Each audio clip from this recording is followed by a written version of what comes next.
dying, and God Daniel, oh, what that dying.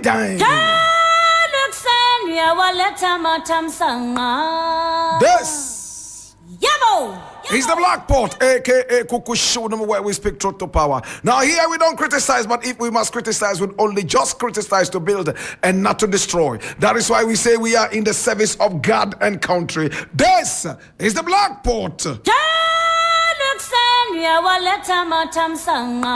the hardest hitting, yet the most decorous, the most temperate. This is the voice of the people, and the voice of the people is the voice of God.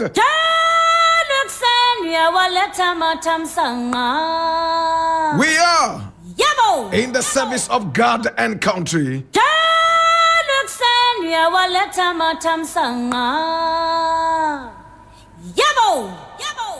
My brother, my sister, this is the Black Port, aka Kuku Show, where we speak truth to power. Now today we have a number of issues we need to look at, and we got to be very snappy with that. My brother, my sister, the very first story I'm looking at today is taken from Ghana Web.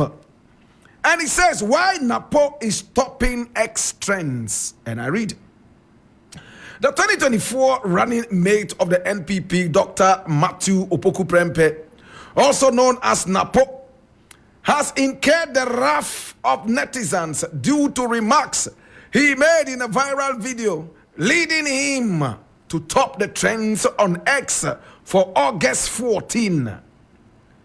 Now, other topics that have also found their way to the top of the trends are Gabi, Atta Mills, Mahama, and Free SHX.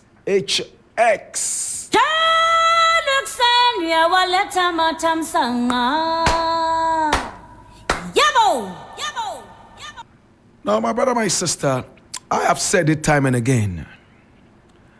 Anytime a rotten child opens his mouth, it rains fire on the roof of his parents. It's an African proverb. Anytime a badly trained child, better still, anytime a rotten child opens his mouth, it rains fire on the roofs of his parents. Hallelujah. My brother, if you don't train your child well, you are in trouble. Anytime your child opens his mouth, it comes like a curse to you. And this proverb, we need to watch very, very carefully. Now, we all were here when the great Otunfo told us that he single-handedly trained Napo. We clapped for him because we know that anything that is coming out of the four corners of Manshia must have untold golden quality. A few minutes later, Napo was on stage, and he didn't heed the warning of the Otunfo when he added unequivocally, my brother, my sister. What did he say? He said, hey, people say you are arrogant, but make sure that you prove to them that you are not. My brother, my sister, a few minutes after this warning, Napo made one of the most politically incorrect, morally incorrect, heritage-wise incorrect statements in the history of Ghanaian politics. He looked with disdain on the founder of this nation, Dr. Kwame Nkrumah. In fact, he had made similar remarks about the founder of the nation on several occasions. But for some reason, it missed the good ears of the Ghanaian people until the Otunfo himself decided to endorse him, and he brought his bad character to bear. My brother, my sister, no matter how useless your father is, it is not worth it to strip him naked in public. And that was what Napo did not understand. Even if Kwame Nkrumah was such a useless man, notwithstanding the fact that he was one of the greatest human beings on earth, that notwithstanding, he vilified him and looked down on him, thinking that well-meaning Ghanaians will stay aloof and applaud him and give him votes. He was only doing the job of his paymaster, Nana Akufo-Addo. My brother, my sister, Napo has spoken again. And he's on top of Twitter trends, aka X trends. What did he say? He was mentioning the achievements of former presidents of this nation. And when he came to Atta Mills, he remembered every other person's name except Atta Mills. And he referred to him as the Owuyeno. Bakwa Owuyeno. The other guy who died. The other guy who died. Bakwa Owuyeno. Oh, what disrespectful behavior. I believe that Bawumia by now is counting his losses. Of course, he never wanted Napo to be his running mate, but his hands were twisted behind his back. His paymasters, my brother, my sister, decided that this must happen and he must accept it. Today, as it stands, my brother, it is so sad that Napo would go out and be vilifying some of the best people that we had in this country in the service of the nation. It started with Kwame Nkrumah. Akufo-Addo is better than Kwame Nkrumah when it comes to education. He built more schools. He did better than Kwame Nkrumah. Kwame Nkrumah is not the founder, but Kwame Nkrumah, no. And so on and so forth. My brother, today is the turn of Atta Mills. Bakwa Owuyeno. The other one who died, the other guy who died. That's all he can remember Atta Mills for. The death. It's sad. But I know by now, they've started counting their losses. Well-meaning Ghanaians will never go to the polls, even if they were drunk, to vote for this party. They have shown enough disrespect. They have shown enough chagrin for decency and loyalty. My brother, my sister, as it stands right now, it's unequivocably clear that they have started counting their losses. As for Bawumia, he might just jump into it, believing that some spirit will come and make him win.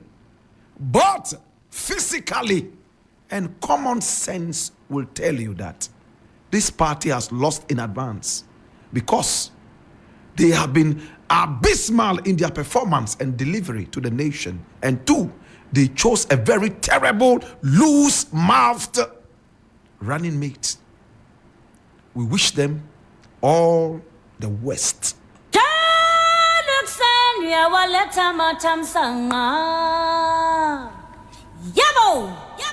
Now the next thing we need to look at is here, and it says Akufo-Addo's 9-month travel budget was 69 million Ghana cedis.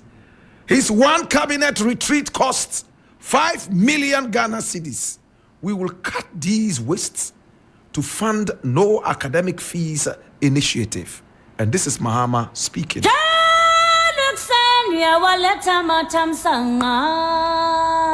I read. Flag bearer of the National Democratic Congress, the NDC, John Dramani Mahama, has assured Ghanaians that his administration will raise money to fund this project. He says his administration would cut waste in public expenditure to raise money to fund the project.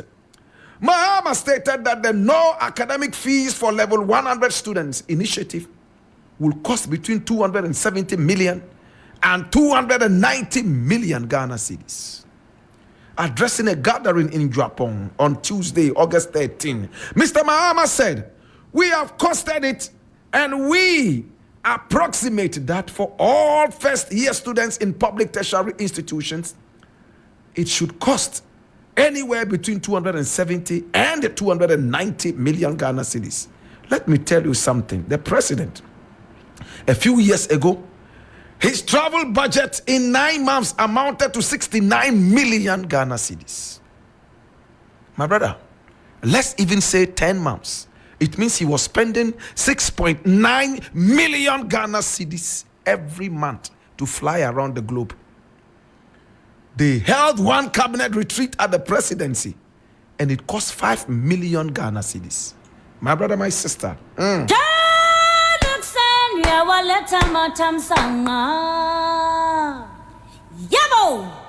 The president of the Republic of Ghana was flying around.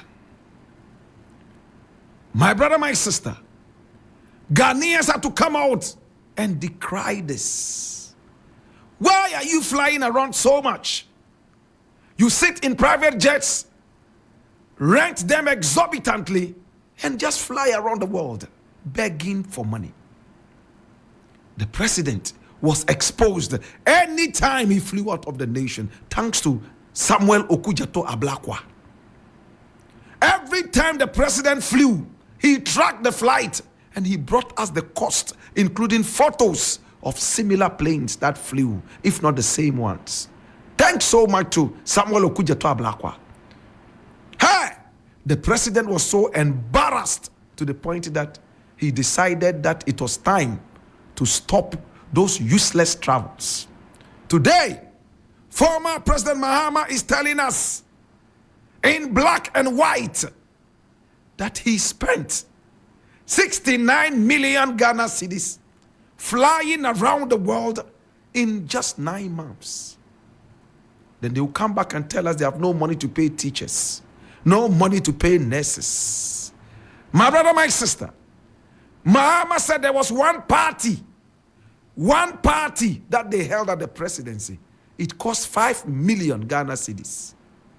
My brother, when you look at all these things, you are tempted to ask, did we vote for them to serve themselves or to serve us? When they are looking for power, they are most humble. Once they grab it, they order chiefs and kings to stand up and greet them because they are demigods, or better still, tin gods. Mahama says when he comes into power, he will make sure that he casts out all this wastage. But to former President Mahama, I want to share an African proverb with you, if you may permit me. It says, "Etiye ma awurefie. Etiye ma awurefie." In other words, comfort begets forgetfulness. The moment you get a little comfortable, you forget where you're coming from. You forget entirely all that you went through in order to climb up the ladder.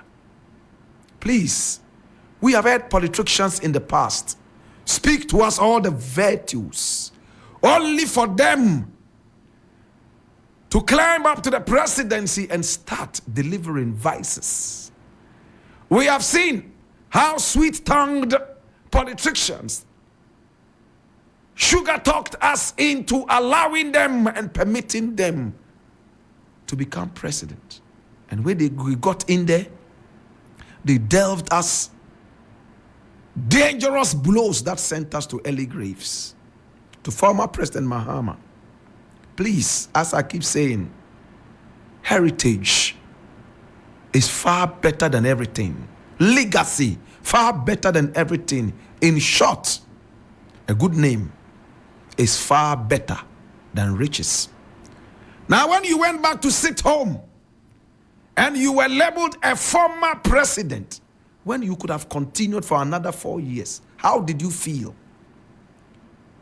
Your only comfort was the fact that you had been able to do some things. And pointing at those things, they gave you comfort.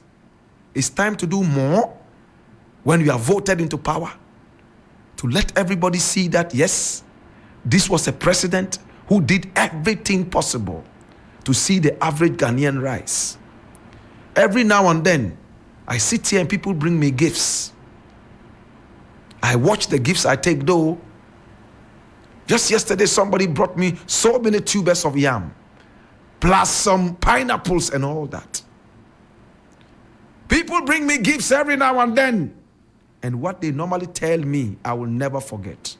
Thanks so much for your wonderful service to the people of this nation. That is all I want. I want to be remembered as that one man who fought to put the average Ghanaian, the average African on a pedestal of comfort. I do not want to be seen as a rich man. I do not want to be regarded as Bakua or Wuyeno. I do not want to be given any other accolade but the accolade of patriotism. And that is what I strive to achieve every time. I might be as hungry as the church mouse. Your bribe will not sway me to do what is not supposed to be done. When I sense that whatever gift you are bringing to me is a bribe, I tell you to keep it. When I need it, I'll let you know. I am not moralizing it on anybody. I am not playing holier than thou.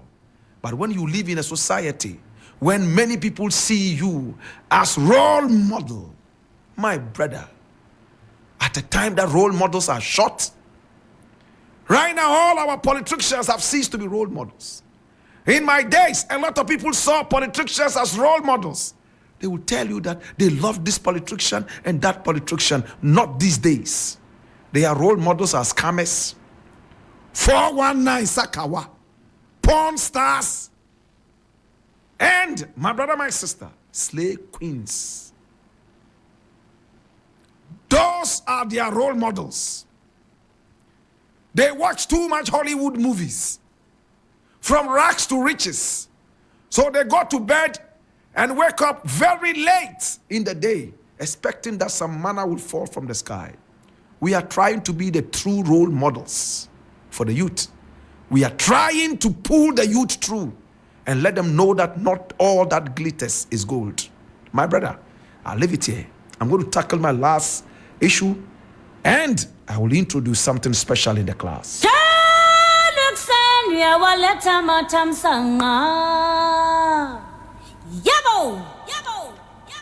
Now the next story I would like to look at, and this is quite interesting, you know. Oh my God.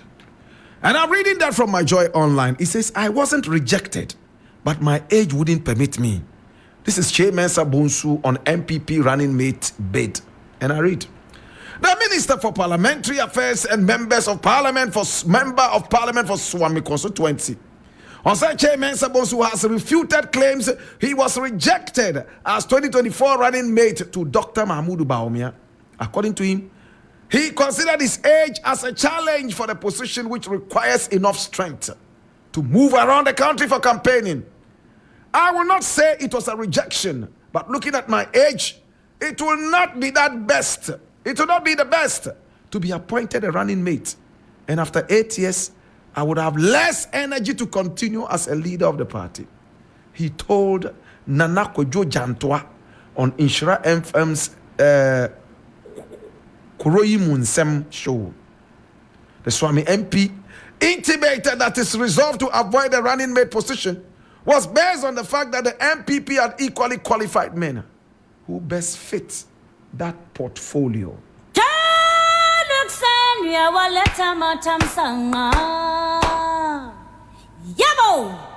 See who is speaking. Osei Kyei-Mensah-Bonsu, former majority speaker of parliament, who claimed that Gabi Asari Ochridako was politically witch hunting him.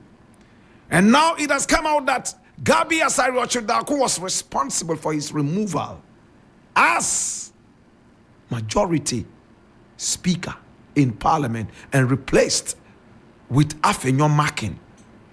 My brother, he says he's too old to be a running mate. And after running, he will not be able to run for another 8 years. You see the kind of mentality these people have. They are running a dynasty. These are the people who have weak minds. Osei Kyei-Mensah-Bonsu is displaying very, very weak mental acumen. And it's sad. Should I get deeper? They believe that they cannot do anything for this nation until they run as vice for 8 years, come back and run for another 8 years as president before they will have anything tangible to show to Ghanaians that they have done something. Osei Kyei-Mensah-Bonsu is a bad leader. It's good they removed him. Ha! Can you believe this? He says, as a running mate to the flag bearer, he will spend 8 years in power. After that, he must have enough energy to run for another 8 years. Without that, he is not able to serve the good people of this nation. May I also ask, how old are you that is older than Nana Akufo-Addo becoming president of this nation? How old? Oh, so now age is a disadvantage. Since when did you know that? Nana Akufo-Addo has become the oldest president this nation has ever had. In the days of the Bible, Nana Akufo-Addo would have qualified to be called Methuselah in Ghanaian politics. We allowed him because we're tired of all the young men. We pushed him in. He never told us he was too old. You failed to become the running mate, and all of a sudden you are full of alibis. Oh, I am too old to become the running mate because after 8 years I have to run for president for another 8 years. They are so entitled to the presidency. And that is the same weak mentality Bawumia has. Sadly. And these are the PhD holders. What did they really teach them in school? I'm wondering.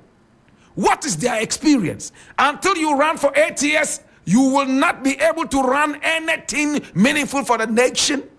Remember Bawumia just a few days ago was telling us that we shouldn't vote for Mahama because he has only 4 years to run, and 4 years is not enough for him to be accountable to the people. Such thinking. These are the people who want to rule you. Look at their level of thinking. Look at their level of thinking. Until you run for 8 years, you don't have anything to show. You can't be accountable to the people. And this is what Bawumia is saying. They are so entitled. No wonder they are doing everything humanly possible to hold on to the presidency, the so-called breaking the eight. By hook or crook, they said God will turn stones into human beings to vote for them, and that God will raise spirits from the Awudomi cemetery to come and vote on election day. You think God is that? I'll keep that word for Christmas. I'll leave it here.